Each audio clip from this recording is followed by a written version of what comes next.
Skippity Doo Dah Day, episode 94, Talking Shop podcast. Thank you, listeners, for listening each week. Thank you, Patreons, my patrons. I appreciate you. We love you. Thank you very, very much. As mentioned last week, we are going to start rolling out some cool things just for you. So if you want to jump on that, patreon.com/chop and ball game. If you want to jump on a discount code, go to warstick.com. The code is attaboy15, 15% off anything. Also, for the month of September, Tanner Tees, code attaboy for 10% off.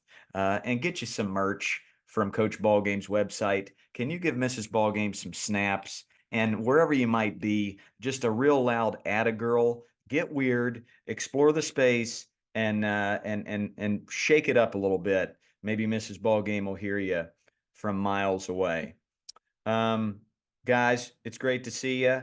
We're not going to waste any time today. We're going to get right into listener questions. Anything from you guys before we get right into the meat and potato? Let's do it. Can't wait. Great day to be great. Wow, love that. And the way we do anything is the way we do everything. So let's get right into question number one. My kid is feeling left out, and I want to make sure I read this correctly. Um, it, my child has had some things happen in their life in the past couple of months, and as an 8-year-old, it has definitely made him just a little bit lost as far as making friends go. As he jumps into his baseball practices, he's having a tough time with making friends. There's cliques that are going on where people are not becoming friends with him, and he feels left out of certain circles on this team. And I want to know how to combat it as a mother who also feels left out when the rest of the team is going and having this fun pool party or something, and we're left out. Um, how can this coach approach this situation? And then how is I, as a mother, approach this? So I'll crank this question up with for any coaches out there. What helped me along these lines is just becoming sensitive to the Smalls, Benny the Jet uh, thingy, right? You're going to have different personalities, different experience levels, different skill levels on your team. And if you can create a culture where Benny the Jet wants to help Smalls out and wants to teach Smalls how to catch. Likewise, if you can build a culture where Squints wants to be kind to the great Hambino, that means you got to prioritize character. So, coaches, you got to come from that lens. As a parent, when you're scoping out a travel ball coach or a travel ball team, before you join the team, watch the coach a practice. Then go watch him coach a game and see if that coach is looking through that lens, if that coach is noticing the hustle, the kindness, is praising loudly and constructively criticizing quietly, is moving the kids around to play different positions. If that's your cup of tea, is the coach doing that? I think you got to be picky with who you choose. When somebody asks me, I'm on an 8U travel team and I'm not liking it, what's your advice? I say, snoop around.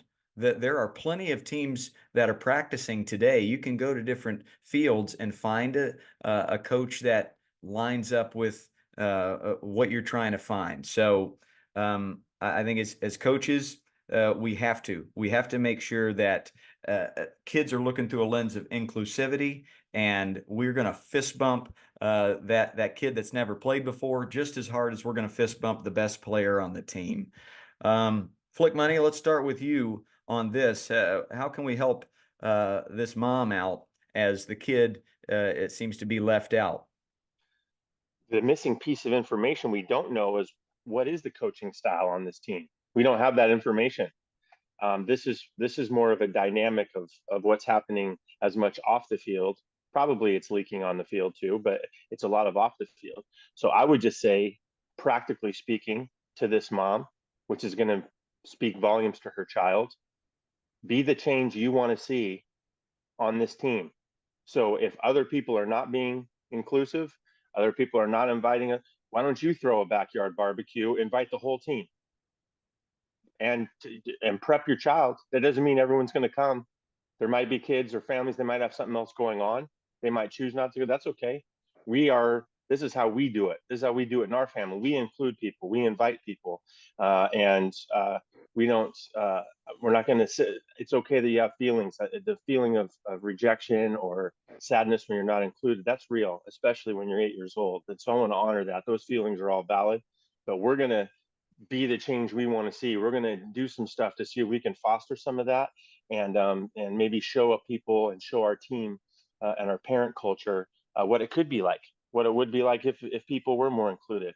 Does that mean he's going to get invited to every play date after that? No, it doesn't mean that. But we're going to do it the way that we wish it were done. I think that's a powerful opportunity.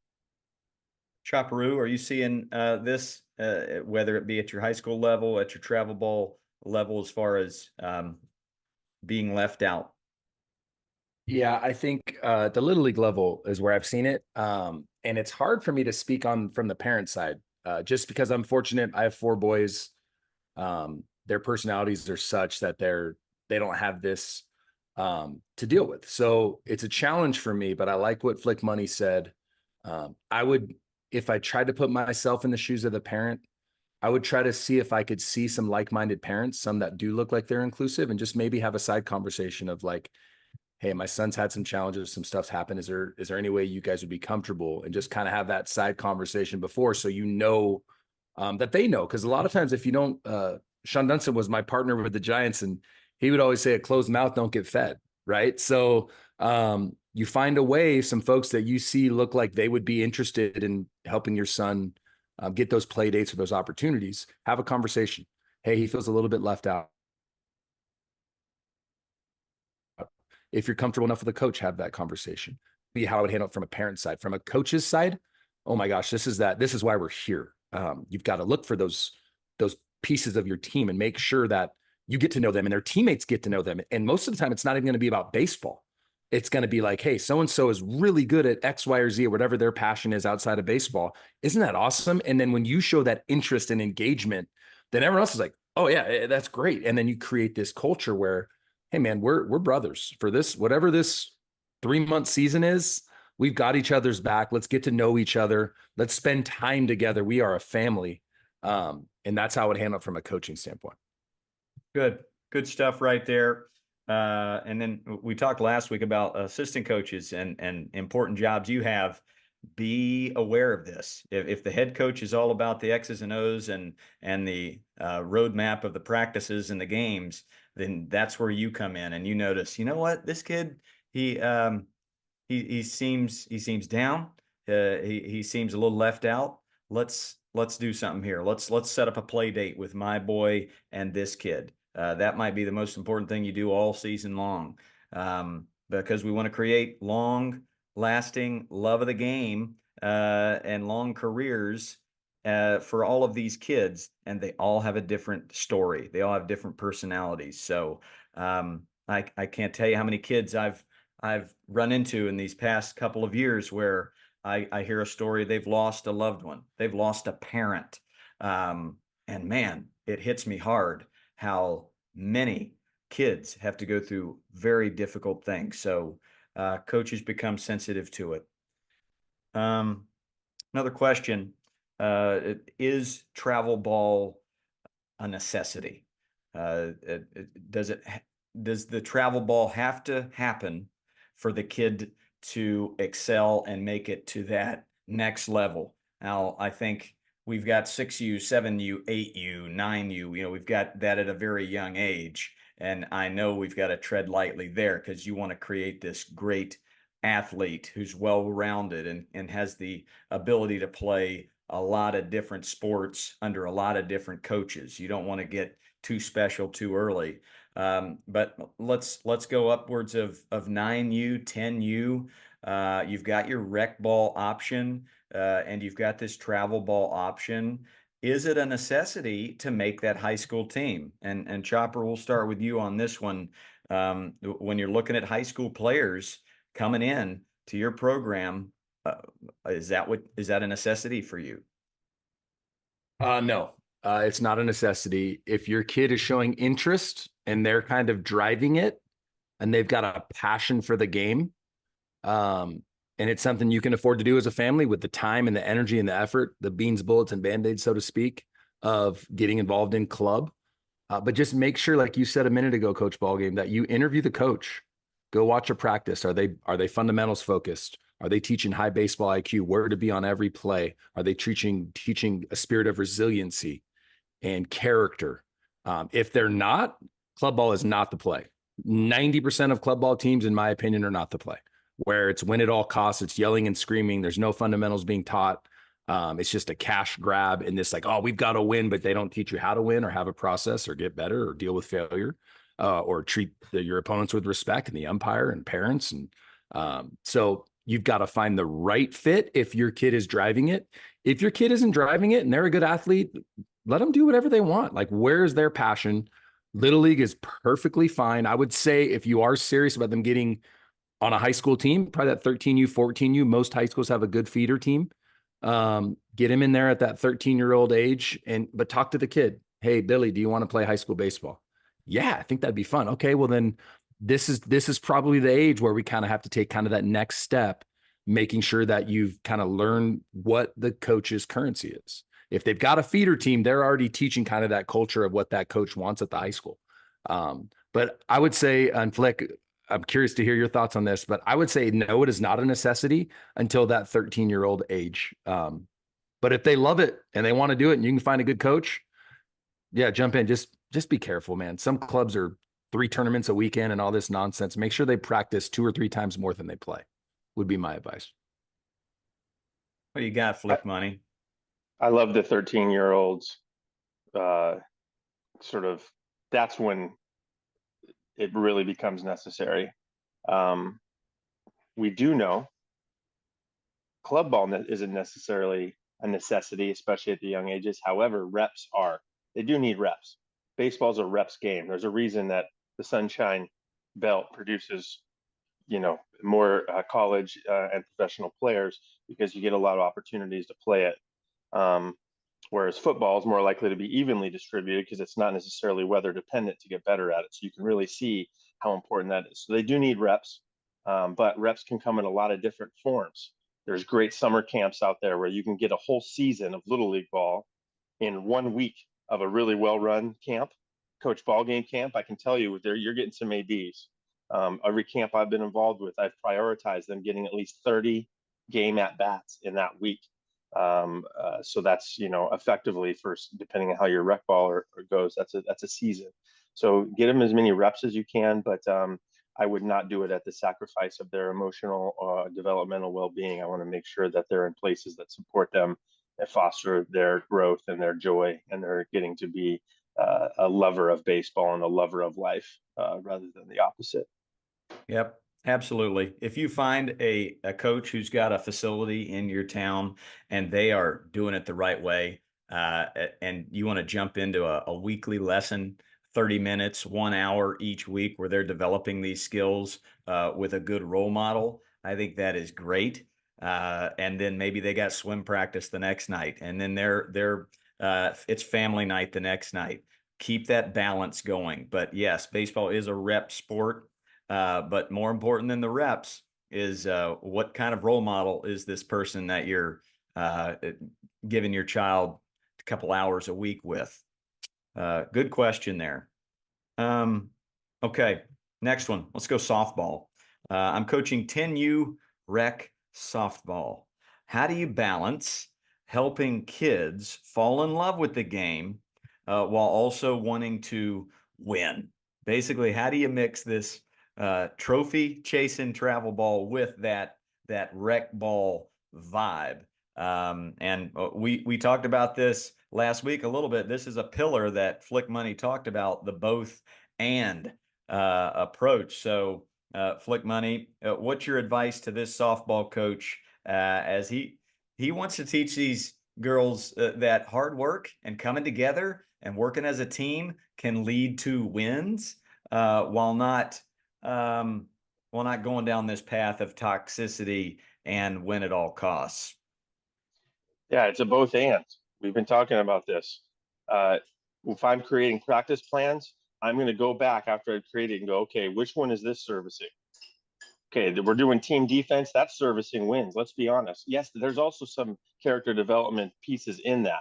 I'm not ever going to exclusively do one or the other. But when I go through my practice plan, if I'm not building in, like Coach Chops taught me, spotlights, where you put a kid on the hot seat and you ask them a question and you let everyone get to know them a little bit. Opportunities for kids to share with each other, to compete with each other in a fun way. If we're not building, those joyful things should be built into a practice plan that also is developing our skills and our fundamentals so that we can go out there and play the game at a high level. I don't think it's an either or. It should be at both end. It can be at both end. And if you need more specifics on that, on how to do that, I would dial in the Coach Ballgame Playbook, because there's a lot for how to build in joy and skill development into your practices and your season-long vision. He's got a second part of this question, Chopper, and I'll throw it at you. He's trying to bounce kids from one position to a next. You want to get multiple positions with these kids. They're 10 years old. I've got the studs. I've got the less experienced players. He's got the whole gamut. But personally, he's feeling a little bit as a coach. We talked about last week where the parents are talking behind his back. They're not on the same page. They're not in with this culture. So let's go specifically on changing kids up in the batting order and positions wise. Is this detrimental to these kids? Yeah, my opinion on this is just mine, and I'm not saying it's right. But I want to know where kids want to play, and I try to give that to them at practice. But I, in just my opinion, when you put a kid out on a game where they're not prepared to be there, you put a kid who can't catch a ground ball and can't make a throw at shortstop, just for the sake of everyone gets a chance. I think you're potentially doing some harm because you're not putting them in a position to succeed. So the way I go about it is, if someone says, "Hey, coach, I really want to play short." Okay. So we get them there in practice, and we do a ton of game situations in practice so they can get in those situations. And as they continue to improve, then I give them that opportunity where I truly believe in a game setting where there's pressure on the line, even though it's 10U softball, they can make the play. And so that's how I look at it. As far as the lineup goes, same thing. I want there to be some sort of a reward for playing at a high level. So, and I think if you do that and you're fair and honest about it, I think parents will respect it. If you start just pulling names out of a hat, I think potentially you're going to put yourself in that kind of line of fire with parents, because they're like, why in the world would they bat? Like, it comes back to everything. You've got to be able to explain why you're doing stuff. And so if you can explain a good reason why you would do that, do it. And then if you've got conviction and passion for why you're doing it, awesome. But if we're just doing it because today's society and culture where everyone gets to do everything, I think that's a little bit tougher thing to be able to stand behind. Just my opinion. Doesn't mean I'm right. But I go meritocracy, and I try to blend that with if little Johnny or Sally wants to play third base, awesome. Let's get a ton of reps at practice and let's work through it. Okay, here, this is what, and when it happens in practice where it's not clean, like, hey, that's what we're talking about. I want you to try to find that hop. Let's do 10 more reps and let's work through it. And you do it in a loving way, but then they can kind of see. I had it last night where one of my outfielders wants to play infield, multiple plays where the ball's hit and we're just spectating instead of like, no, you have an assignment. Every base has to be covered on every play. That's that play where instead of the split second voyeurism, I need you to sprint to your bag and cover. So that's how I go about it. Not saying it's right, but that's how I attack that. Yeah, another opportunity for a both and. Yes, I'm rooting for you. You've only played outfield, and I want you to learn how to play infield, right? When you get to high school, if you know how to play both, you got a better chance of making the team. So I want this to happen for you. I'm your biggest fan. On the other side of it, we got a reward system here. We're going to work hard in practice. And if you've earned it, and maybe there's a certain number of good plays that need to be made, that way they know what you're tracking as far as the award system goes. I know with pitching, we would have practice sessions where there's a station of pitching going on where everybody gets to go through that station of pitching. And if they get a certain number of strikes in their allotted time, okay, we've got an award for you, and that is you're going to get an inning in Sunday's game. So I think it's all both and I think it's great. I think that sets them up for success down the road when they're not going to always get what they want. And again, you're prioritizing safety too. You can't throw smalls at first base when you've got kids pumping 90 across the diamond. They're going to walk away from the game. All right. Your priority is that they love the game so much they want to come back. So that's my take. Flick Money. I just wanted to jump on one thing, which is there's an age progression. At 8, I believe every kid should get an opportunity to play every position and hit everywhere in the lineup and see what that feels like. But kids know who's worked really hard at the game. They know who the really good players are. They respect that. So by 10, maybe I've narrowed it down to sort of three different experiences rather than 9 or 10 different experiences. Now we're down to 3. So every kid's going to play at least 1 inning in the outfield so that their high school experience potentially is better. One inning on it somewhere on the infield. Not all 7 innings or whatever on the infield, but maybe my right fielder is a 6-inning outfielder and a 1 inning at second base. Maybe towards the back end of the game or whatever, where they're not great at throwing or whatever. But so maybe by 10, at the age he's coaching, you've narrowed it down to, we are going to change the experience, but it's not going to be equal. And not everyone's going to get the equal number of innings and the equal number of times in the 3-hole.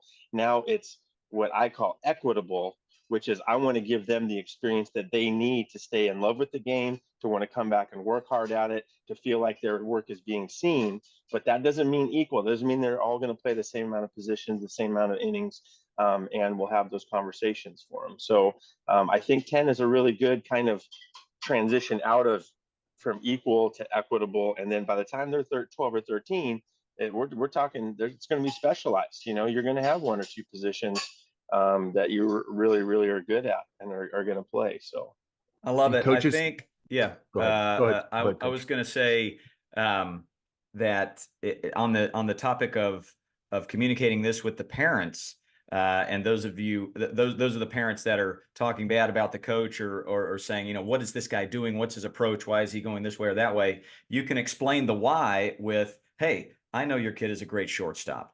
But when they go try out for that 11U team or that 12U team or that high school team, if they have a general knowledge of how to catch or play the outfield, then they've got a better chance of starting, because there's probably a really awesome shortstop that's been playing on that team for a couple of years. So to open up their minds to that, I'm trying to help you. Likewise, for the parents that are, man, how can my kid get into the infield? Well, I'm creating this reward system. I'm creating this thing where we're in practice. If they achieve it, if safety is at the forefront and they achieve that goal, boom, we're going to let them get in there for that inning to feel the feels. Yeah, job. Yeah, you can be mindful of where you are in the opponent's lineup too. If you want to get someone in there and you're not positive that it's super safe, chances are maybe you put a little bit better pitcher on the bump and you get to the bottom of the lineup for your opponent, where there's not a high percentage the ball is going to be hit to Jimmy at third base. They're not going to pull a fastball, and then he gets that experience of being in the infield and getting that feel. But you're also pretty confident that he's not going to get a 100-mile-an-hour ground ball hit at him. This topic comes up a lot in my comments on social media. Kind of an amateur of everything and a master of nothing. If you're going about it that way, what are your thoughts, Flicky, on that topic? Where, well, he's not becoming a master of shortstop because his coach is asking him to play football or outfield. What do you got for that? Well, I would just say that I see, as I've talked about before, I played with an unbelievable shortstop in college. drafted out of high school, offered close to $1 million, and this is 1990s money, would have been multiple $1 million today. Had played shortstop his entire life, had specialized in his entire life, did not play another sport and did not play another position. Hated baseball, absolutely hated it. I just think the opportunity to learn the game from multiple angles, to learn how to be it'll make you a better teammate, right? And it'll make you a better, I think, a person, potentially a coach. There's just so many wins, and if they're playing other sports, the overall athleticism. I made a Division I college baseball team from a northern cold climate because I was a high school quarterback and free safety, and I played varsity basketball for 3 years. End of discussion. That's pure and simple why. Because the athleticism, they looked at me and they said, okay, we got something to work with here. And so I think it's really, really important. And do not buy the myth that your child needs to specialize. I've been to the Dominican Republic. They're turning out some pretty good shortstops. Promise you that they're not getting to play shortstop when they're 8, 9, and 10, because the 12-year-old will beat the tar out of them if they try to take shortstop. That is purely a biggest kid gets to play the position they want. It's really, really survival of the fittest. So when they're 6, 7, and 8, they're playing the outfield, they're playing second, they're playing catcher, they're doing the things that the older kids don't want to do. And when it's their opportunity to get in that spot, then you seize the opportunity when that moment comes. Shout out to Eminem. Chopper, anything on that note? Yeah. You want to be a master of being a great teammate, having high baseball IQ, being resilient, being fundamentally sound, and freaking polling, being able to hit. If you can hit, they're going to find a spot. So, Bo just played on another team this last weekend, and the coach is like, hey man, where can I put him on the field? I said, anywhere, and he'll play it at a high level. So first game, he started in center field, second game, second base, third game, first base, played a game at short, led off for the team, went 6 for 8 on the weekend. Like, whole, be a good teammate, know where to go on every play from every position, and you're going to be in a good spot. And so that's where the mastery needs to come in. Don't worry about where they're playing on the field. Can you catch the baseball? Can you throw the baseball? Do you know where to go on the field? Great. Be a good teammate and swing it. Bang. Mic drop on that. Yeah, that really is a mic drop, and I love it. This is a weird one, but an important one. There's a dad that's upset their kid didn't make All-Stars. I'm the wife of the All-Star coach, and this dad is so upset, wants to sue. I don't even think that's possible. I don't know if that's within the law, but this is, I'm sure, maybe not to this effect, but there's coaches out there that have had this, where friendships are lost because a child didn't make the All-Star team. As a coach of a lot of competitive teams, Chop Money, look at that, Chop Money. I'll start with you, Chopper. Man, what's your advice to this mom? What's your advice to that dad that's suing? What's your advice to this coach? Maybe we'll start with coach in this wild scenario. Well, we don't have all the variables, so we don't know if it really was a slight. So if it really was a slight, coach has to be better. It's a meritocracy. You got to be better. You can't take someone else because they're a friend of a friend and leave out someone that earned an opportunity to be on the team. So I'll leave that there with the coach. More importantly, for the parents, this is a tremendous opportunity to teach your son or daughter how to deal with adversity. Hey, sit with them when that roster comes out and you're checking it online and they're not on the list. And they're probably crying. Cry with them, hug them. And then how are we going to deal with it? Yeah, I know it's not fair. Life's not fair. What are we going to do about it? I love you. Your value is not found in whether or not you're on this all-star team. What is this going to propel you to want to do? Do we want to double down on the process? Do we want to go get ice cream? Like, what do you want to do? But I'm here for you. I love you. I believe in you. But this is a great opportunity. I feel suing. No. This is love your kid. It's 10 years old. Is that the age 10? Yeah, I believe this might even be as low as 9, Yeah. 10. Yeah. So this is that tremendous. I mean, this is a gift, right? This is a gift. I'm not going to say it's better than them making the team. It's not. I'm not going to say that. But what I am going to say is this could be one of those things where kind of a pivot point in this young man or woman's life, daughter's life, that it's like, dude, yeah, that wasn't great, but my relationship with my parents got better and stronger. And from that point forward, if this kid loves the game, like, man, my work changed. And I really did get out there and take an extra 5 minutes a day. And I really wanted it. And next year they had no choice but to put me on the team. So Yeah.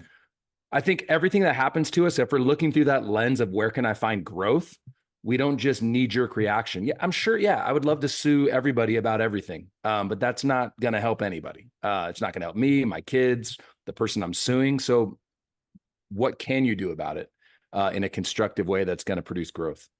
Awesome. We're going to let Flick Money respond to this question, but we want to give Chopper the rest of the day. He's going to have some quality time with his boys. So let's give go. Chopper Love you an guys. attaboy on 3, 1, 2, 3.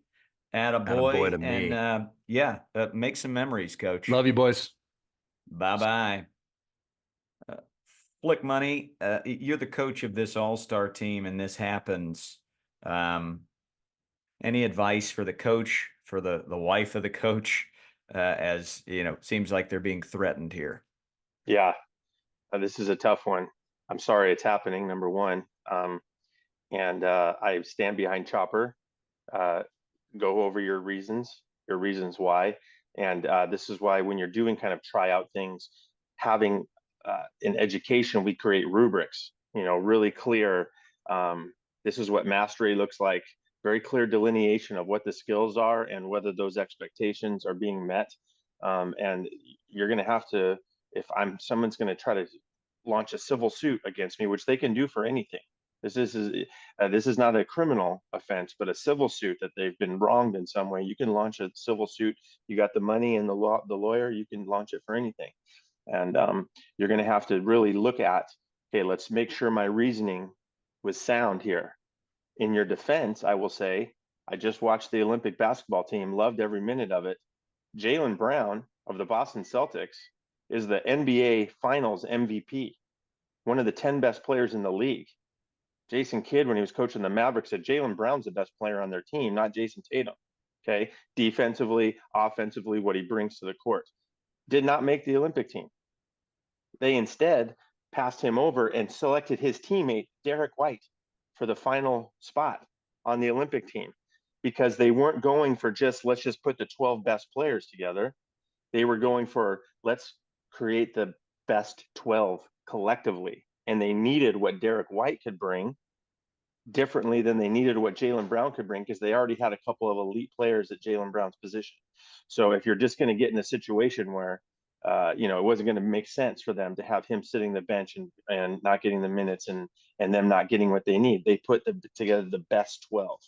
So in your defense, I would say, that's one possibility, is even if the kid's really skilled, but if it changes the chemistry of your team, if it doesn't, if for whatever reason they're not bought into the vibe, that can take down the level of play, even if they're a very skilled player. And I definitely, as a coach, when I was a young coach, there was a time a kid who went on and played at the University of Michigan college. We asked him not to return for a season, and it created a whole hornet's nest because he was having a very difficult time following expectations and practice plans. Just was very disruptive for a lot of reasons. And so we thought it was a great growth opportunity for him to take a season off, just a fall season. We made a roadmap back for him. Here's how you can get back. And it was not received well by the parents. And it was a tough one, but we felt like it was the right decision. I will say entitlement happens when people especially kids, get really frustrated. They make noise. And instead of giving them the opportunity to work through it, we come in and rescue them and give them the thing that they want. That's how entitlement is actually built. And so people learn, if I just throw enough of a fit, then I'm going to get what I want over and over and over. And so I just think that has such detrimental developmental consequences that the suing is just the wrong move. This is the wrong move here. Chopper's absolutely right. Let's let the kid work through this and support them and love them. And yeah, it hurts. It hurts not making a team when you feel like you should be on it. Believe me, I have been there. Absolutely. We all have. We've all been there where we didn't make that team we wanted to and didn't get that phone call, and it's upsetting. I just say, have your why figured out, why it happened, and then be that kid who didn't make the team, be his biggest fan, and open communication with him, with the family, with the why of why it didn't happen, but how here's a few steps you could take to maybe make that team next year or make that great team in the following years. Be his fan, be the family's fan, and just communicate that with them. Like, everybody in this town couldn't make the team. These are the 12. Collectively, we thought we had the best chance of moving forward. But I love your son. And whether they become a doctor one day or a baseball player, whatever it might be, I'm rooting for them. And I've got some ideas on how maybe he makes this team next year. Make it really hard for that guy to sue you because your heart is in the right place. And come from a place of empathy, which is really hard to do when somebody's trying to sue you. But wow, these are real stories. I've got one more for you, Coach. You ready for one last question? Flick Money. Hit me. I love it. And then for listeners, thank you for bringing these questions in. Please email me, coachballgame@gmail.com with questions for the pod, or DM me on Instagram @coachballgame. Also, please jump into my Coach Ballgame playbook. I bet your question was answered in those 6 hours of Zooms and all of these awesome PDFs that we have.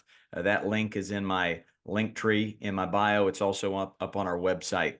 Mrs. Ballgame put it up on coachballgame.com. So that's the Coach Ballgame playbook recordings. Hey, Coach, love the podcast. Really interested in how you transition into the start of any practice or session to start strong. Kids and families can be late, distracted, unenthused. Do you have any icebreakers or cultural habits to create that connection, that trust, and that flow that you value so much? I'll start this one off. I love to have a greeter at the gate as the kid is walking in. And maybe the parent had to work and the kid's going to be late. This is going to happen. But if there's a greeter at the gate with a fist bump and a smile going, "Hey, how you doing? Great to see you. What's your nickname? How was your day?" This is where you put your stuff. You're going to put your bag right there. We got our gloves right there. And Coach Flicky, he's actually got a team meeting going where he's telling a story and doing some trivia questions for baseball cards. I think that's a great way to set the tone for those kids that might be unenthused, having a bad day. As soon as they cross from real world to ball field or basketball court or wherever it might be, boom, it's a place of joy, unconditional love, and presence. So I think that greeter is a huge deal. And then maybe create a first activity that has movement. I have this game called Moneyball, where I have balls on tees, and I've got different teams that are lined up trying to throw a ball and knock that other ball off the tee. And kids are running, they're doing a competition, and it's a little starter activity to get everybody's juices flowing. When the kids arrive 5 minutes late, you've got that greeter there that says, "Hey, it's okay. Understand that you're late, but now that you're here, we're going to hustle, put our bags here, and go meet the team. They're playing a fun activity." That's a great little icebreaker for me. Flick Money, what do you got? I love that, Coach. I love the engaging the baseball mind with trivia for baseball cards or for Skittles as a fun way to get their brains back on baseball, and it gives some time for the late ones to show up. And the other thing, I love the movement. I love Moneyball as a first activity. Another great first activity I used to do is inviting creative play for kids. So I would put, half a dozen wiffle ball bats somewhere in the outfield with a couple of wiffle balls, and I wouldn't even tell the kids what it was for. I would just say, "Hey, you got some time? We're waiting for our teammates. There's some stuff out there if you want to use it," and just let them. They'll create games. They'll play. They'll learn. Some of them know over the line. Some of them will just try to play like a little mini game. But just let them. They're developing hand-eye coordination. They're developing love of play. They're developing camaraderie. But that's sort of an unstructured play time where they get a chance to do some stuff on their own, and we're waiting for those other kids to come, and the greeter can meet them, and off we go.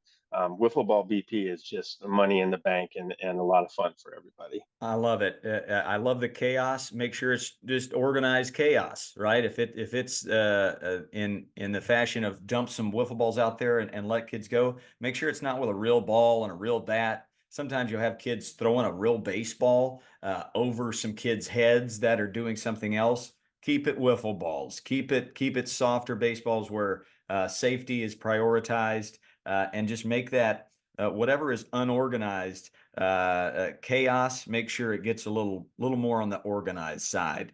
That way you don't have any bloody noses happening. I've seen that a lot where nobody's paying attention to the kid with the hard bat who's right next to the kid who's playing catch, and bat hits the face, or you hit a hard baseball, and we're not respecting that that's a weapon and that could really hurt somebody. So anything with wiffle balls, tennis balls, and no real bats, get the kids moving that way. There was one last little nugget here from a parent whose kid is struggling at the age of 7 with machine pitch. Really good off the tee, but as that ball's coming out of the machine, swinging and missing, and just not having any success. How about my guy using wiffle balls? If I'm able to pitch some wiffle balls to him, is that detrimental? Does that help with development? I'll say this: as early as you can get a kid hitting a moving object, the better. Obviously the tee work is great, but I seem to think that the tee is even more helpful when a kid is older. When a kid is maybe 10, 11, 12, 13, they've had a lot of experience hitting a moving object. Then you can really dial in your swing. You can dial in the technique of your swing. At a younger age, it's a real hard transition to go from tee to a moving object. So I'm always flipping wiffle balls or tennis balls or foam balls, and maybe they're using a wiffle bat or maybe even a real bat, but set up a station at your practices where they're trying to hit a moving object. I'll even have them play ping pong with a bat and a wiffle ball, where they just try and tap the ball up in the air and see who can ping pong it the most times without it hitting the ground, because that hand-eye coordination and hitting that moving object is difficult. Maybe you use a tennis racket, right? Where they've got a tennis racket and you're pitching a tennis ball and they're able to hit it like that. Then you work your way up. But the sooner you can get them hitting a moving object, the better. And then maybe you have to implement that tee after a lot of swings and misses. But Coach, what are your thoughts on this kid? He's struggling with this machine pitch. Well, machine hitting is its own type of hitting also. Let's be honest. It doesn't come out of the hand, so there isn't a way for the eyes to naturally gauge what the speed should be. A little kid's not going to process those wheels and figuring out how fast is that thing coming out. And the way they set up machine pitch for young kids is like it comes out fast at the beginning and then it really dies. It's like this kind of parachute ball. So this is a very unique situation. So first of all, be patient. It's okay. I agree with Coach Ballgame. Any hitting moving objects is going to help their hand-eye. But if you want to try to simulate that as best you can, you have to move your child far away, take them in the backyard, and lob wiffle balls from distance, so that they have to wait and track, because what's coming out of that machine is a ball that starts out appearing pretty fast and then it really slows up and it has a trajectory to it. So let's do your best to I would take BP with like literally almost ephus pitches, those kind of like loopers, and so that they have to wait on it and track it and really track over time. That's probably the best proximity to the machine you're going to get in a safe and easy way to reproduce. But it is a hard thing to learn the machine, so be patient with it.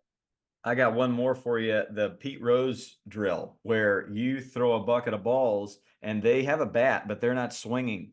They're just watching the ball, tracking it all the way past them, and they watch it all the way until it hits the backstop. And then do it again. Just have them with their eyes track that ball all the way to the backstop without hitting it. That's going to teach them about timing and about waiting and when should I start my swing. And it's also going to teach them about those eyes. You want those eyes to follow that ball all the way to the bat. And lastly, award the small wins. Look for the small wins. If they touch it, if they hit a foul ball, dude, you've gotten better today. Better than you were yesterday. That deserves an ice cream or some sort of baseball card. Praise loudly, and then yeah, I think you'll be in a better place there, and more importantly, you'll have a great relationship with your son. I think that's more important than the baseball side of it, or the athletic side. Is does your kid enjoy your company and love being around you? So, And I would just um, from a hitting coach standpoint, I would just also, if the child is one of the things that's causing them struggle is their own movement, that like they're trying to get out and meet it, and there's a lot of physical movement, just widen them out and take away the stride. Let's just go no stride, nice wide stance, and so that everything I've accounted for, I've taken as many variables out as I can, so that their head's just kind of staying in one place. You know, they can kind of load their hands and just kind of go at it. Because a lot of the littles, when the ball starts coming at them, they start lunging at it and it gets kind of crazy. So maybe go wide stance, no stride. there you go. Well, thank you, listeners, for your questions. Keep bringing them our way. I think it's a great way to hit some topics, is to roundtable these questions you have. Go to my YouTube channel. I've got all kinds of playlists there. If you're a bit lost, and let's do this again next week. Coach Flick Money, thank you for being with me for an hour here. Coach Chopper had to leave a little early as he's got some quality time with his sons. But rock and roll, rake, bang. Any quote, anything to leave these folks with this week, Coach Flicky? Coach, knowledge is knowing that a tomato is a fruit. Wisdom is not putting it in a fruit salad. Boom.